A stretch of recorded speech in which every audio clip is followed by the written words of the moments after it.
Bien, estamos de vuelta entonces, amigos, aquí analizando el día de hoy un tema que es de primordial importancia, que tiene relación a las lealtades invisibles.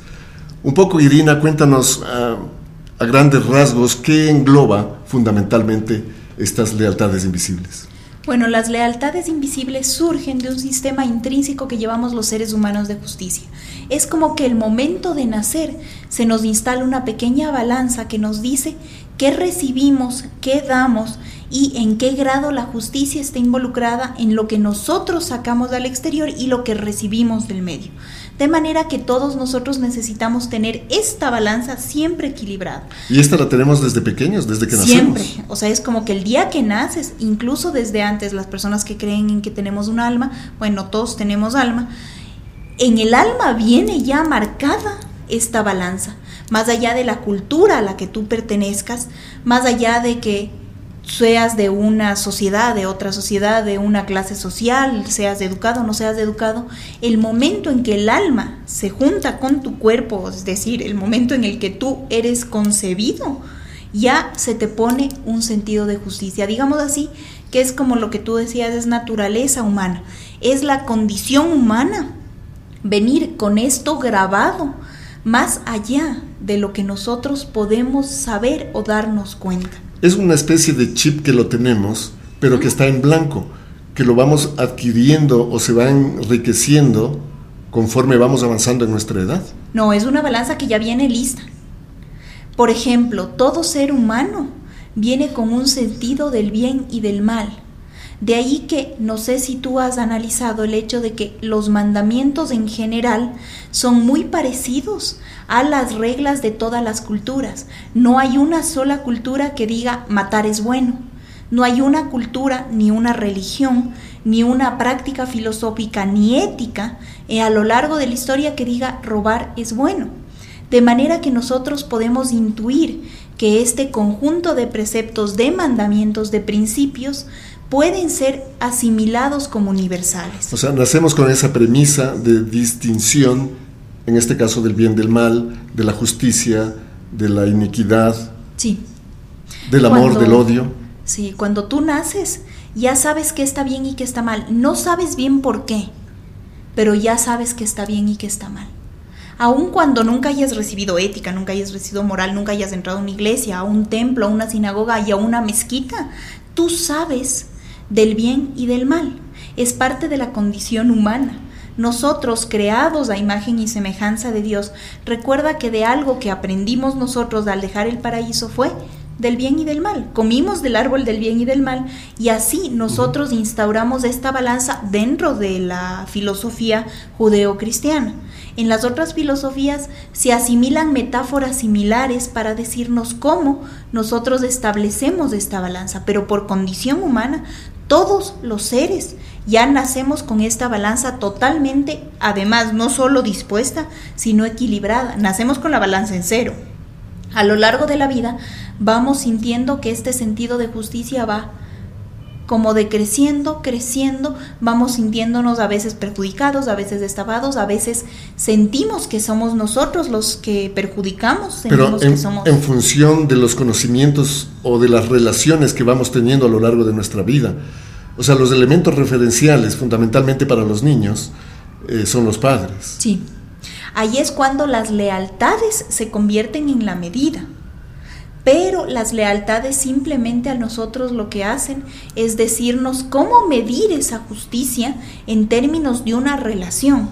Es decir, qué es bueno para esta relación que yo tengo con mi mamá. Por ejemplo, gritarle a la mamá no es bueno, porque mamá es mamá. Por lo tanto, el momento en el que yo asimilo o voy haciendo el entretejido de las conexiones afectivas con mamá, yo digo, en mi balanza, gritarle a mi mamá es malo, mentirle a mi mamá es malo porque es mi mamá. Sin embargo, de por sí yo ya sé que mentir a cualquier persona es malo, que gritarle a cualquier persona no es tan bueno. Pero el momento en el que vamos a las lealtades se convierte en casi sacrilegio, porque no grité a cualquier persona, le grité a mamá. Es más, a veces tienes tú medias libertades de gritar a otras personas, pero eventualmente... A mis hermanos, por ejemplo. Por ejemplo. Sin embargo, a tu madre no. No. Y esa es una lealtad. Exacto. Estipulada y generada desde el comienzo mismo. Desde la relación con mamá. A medida que yo voy conociendo a mamá como la primera cuidadora, como la primera prodigadora de cuidados en mi naturaleza, en mi vida, y en ese momento en el que yo solita no me puedo cuidar. Cuando yo veo que es mamá la primera persona que se preocupa por mí, voy haciendo de ese afecto una lealtad que me conecta con ella, y obviamente voy a asimilarme también, voy a juntarme, voy a hacer causa común con los valores que mamá tenga. Por supuesto. De manera que si para mamá es importante ir a misa los domingos, para mí también va a ser importante, porque es parte del cordón de lealtad que yo tengo con mi madre. Y así de esa manera se va sedimentando o se va conformando lo que es el núcleo familiar con sus propias normas y reglas que de alguna manera fueron puestas por nuestros padres a medida de que nosotros íbamos creciendo, y claro, hasta llegar a un determinado tiempo en donde cada vez somos más independientes. Sí, pero sin embargo no se borra eso, exacto, ¿no? Sin embargo, las lealtades siguen. Por ejemplo, si tu mamá te enseñó que una de las cosas que tú debes hacer es bañarte todos los días, parte de la lealtad que tú tienes con tu educación, con tu hogar, con tu núcleo familiar, con tus principios morales y principios éticos será bañarte todos los días, mantenerte limpio. Si es que tú, por ejemplo, tu papá te enseñó que hacer deporte es bueno, incluso parte de tu construcción será hacer deporte todos los fines de semana. Y dime, estas lealtades también se dan en otros campos, como por ejemplo en el campo tal vez ya laboral. Claro. Social. Yo he conocido ejemplos, por ejemplo, de gente que el momento en el que el jefe renuncia, ellos también renuncian. Me dicen, no, es que mi jefe se jubiló, yo tengo que irme. ¿Por qué? Porque fue él el que me contrató. Y tú dices, a ver, pero si el problema no fue contigo, o si tal vez tú no estás para jubilarte, ¿por qué poner tu renuncia a disposición? Es un asunto de lealtad. Los afectos van construyendo, van entretejiendo este cordón de lealtades, y nosotros tenemos lealtades con las personas con las que tengamos afectos, para bien o para mal. Claro, normalmente en términos de parejas, en adolescencia fundamentalmente, el tema de que si tal persona, una chica, estaba enamorada con mi íntimo amigo, yo jamás sería capaz de estar con esa persona, incluso después de que ellos hayan terminado. Claro, porque es tu íntimo amigo, es parte de la lealtad que tú tienes gracias al afecto. Digamos que el afecto se convierte en el hilo con el cual tú vas tejiendo este cordón, y mientras más afecto haya, el cordón va a ser más grueso, más largo, más complicado y más complejo en términos de lealtades, de reglas, de principios que tú tienes que seguir por comunión, por compartir, por juntarte a la causa por ser de la otra solidario persona. con la causa. Sin embargo, esto suena bien, ¿no? Suena como muy noble de cada una de las partes que está ejerciendo esta lealtad. Sin embargo, en la vida práctica, esta lealtad tiene que verse rota por situaciones que se pueden dar en la vida, especialmente de pareja. Bueno, deberíamos romper ciertas lealtades.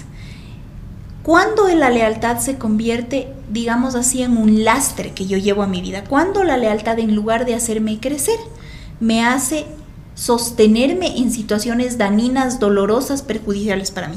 ¿Cuándo la lealtad? Acuérdate que la lealtad es lealtad, o sea, el cordón que te junta es para bien o para mal.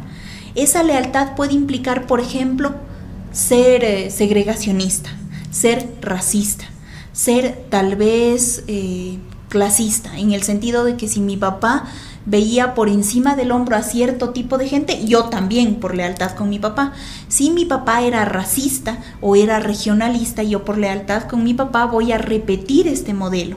Si por ejemplo también mi papá era grosero en casa, tal vez en este cordón de lealtad esa grosería viene implícita. Lo más probable es que tú llegues a hacer lo mismo. Exacto. Bien, vamos a ir a un pequeño corte y vamos a regresar inmediatamente para un poco ya aterrizar el tema de esta lealtad en la pareja y cómo esta influye en la misma. Regresamos inmediatamente.